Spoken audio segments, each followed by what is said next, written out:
Il y a quelques jours, une fusée SpaceX envoyait dans la Station spatiale internationale 2 astronautes américains.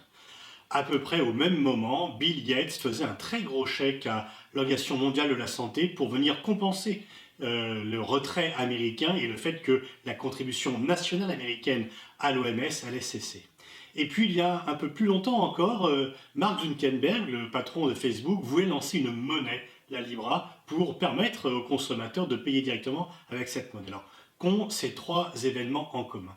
Eh bien, dans les 3 cas, ce sont des milliardaires qui ont fait fortune dans le digital, qui viennent dans des fonctions régaliennes. La conquête de l'espace, c'est bien l'affaire des États, c'était l'affaire des États, mais là, Elon Musk est venu au secours de la NASA. Normalement, la contribution aux organisations internationales, ce sont aussi des États.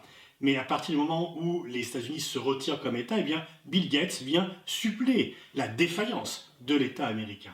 Et puis le fait de battre monnaie, c'est par définition une compétence régalienne, et c'est pour cela que historiquement, la fausse monnaie a toujours été ardemment combattue par les États. Et donc là, on a 3 milliardaires qui ont fait fortune dans le digital, des fortunes rapidement acquises d'ailleurs, et qui viennent au secours d'États qui sont défaillants. Est-ce qu'ils le font pour redorer leur blason? Et parce que très souvent, d'ailleurs, leur fortune a été acquise rapidement et parfois un peu en étouffant la concurrence, en ne respectant pas réellement les règles de libre concurrence dont ils se réclament. C'est une vieille tradition, finalement, ce qu'on appelait les barons voleurs au XIXe siècle aux États-Unis, ces grandes fortunes qui ont ensuite créé des grandes fondations pour venir un peu redonner, redistribuer une partie de l'argent qu'ils ont gagné. Et on a la même chose avec les oligarques en Russie, même si les méthodes des oligarques ont été encore plus violentes pour éliminer la concurrence, puisque souvent les concurrents passaient assez rapidement de vie à trépas. Mais donc, même si leur fortune a été bâtie de façon contestable, ne faut-il pas se féliciter de cette générosité actuelle?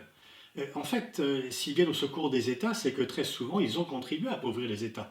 Il y a quelque temps, Elon Musk se félicitait d'avoir été financé à hauteur de 5 milliards pour travailler sur les énergies renouvelables en disant que c'est pour le bien de l'humanité, que c'est quand même normal qu'il soit financé.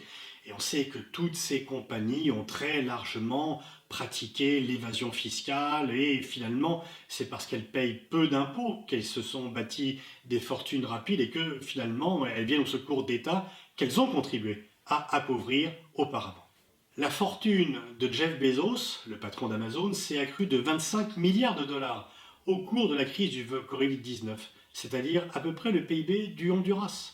Et sa fortune actuelle atteint 150 milliards de dollars, celle de le PIB de la Hongrie. Et déjà, on parle qu'il pourrait arriver bientôt à ce rythme à 1000 milliards de dollars. Ça n'a plus de sens, on ne voit plus vraiment à quoi ce que signifient ces fortunes. Facebook, le chiffre d'affaires, c'est 56 milliards de dollars, c'est-à-dire le PIB du Liban.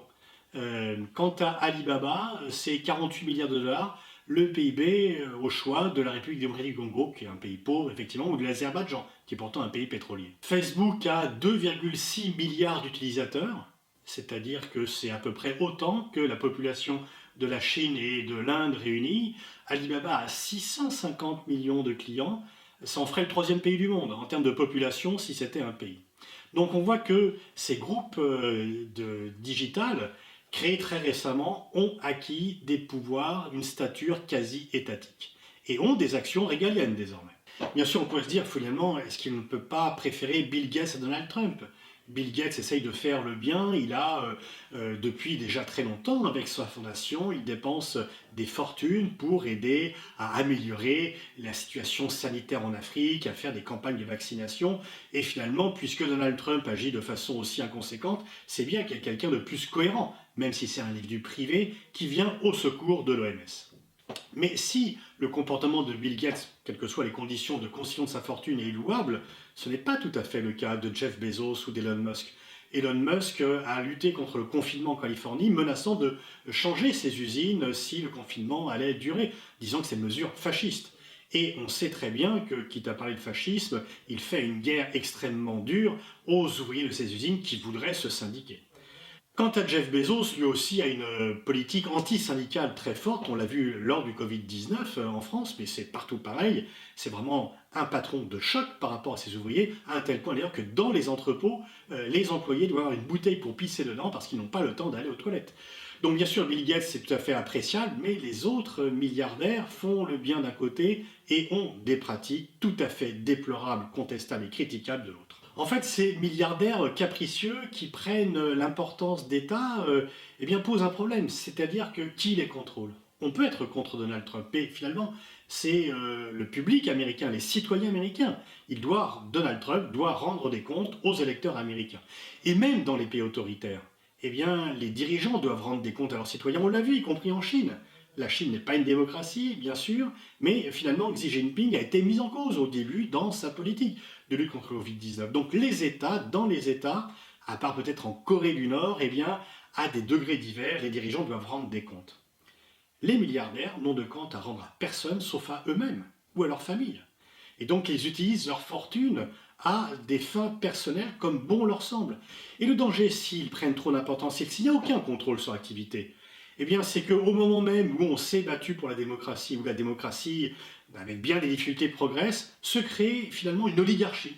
Une oligarchie de milliardaires qui vont faire ce qu'ils veulent, parfois le bien, parfois qu'ils vont vraiment faire uniquement à des fins égoïstes. Peut-être Elon Musk veut aller habiter sur Mars avec 1 million de personnes pour se protéger des guerres ou de la réduction des biens sur Terre. Et donc on aurait une sorte d'oligarchie avec des masses informes qui n'auraient pas le droit à la parole, qui seraient soumis au bon vouloir et à la générosité parfois intéressée. Et en fait le problème c'est qu'on mettrait en avant la charité par rapport à l'équité. Les États, leur rôle, c'est de faire de l'équité, c'est de s'intéresser à l'ensemble des citoyens. Et sinon, les citoyens peuvent se faire entendre. Un milliardaire, il fait la charité si bon lui semble, et si bon ne lui semble pas, il fait ce qu'il veut. Et donc le danger, s'il n'y a pas de contrôle des sociétés civiles et des États aussi, c'est que petit à petit, eh bien, prenne naissance une oligarchie qui décide de nos sorts, sur lesquels on n'aurait pas de prise et qui prendrait une importance qu'on aurait gagné en démocratie au niveau des États, on le perdrait auprès d'acteurs qui seraient aussi importants que les États, mais sur lesquels on n'exercerait aucun contrôle.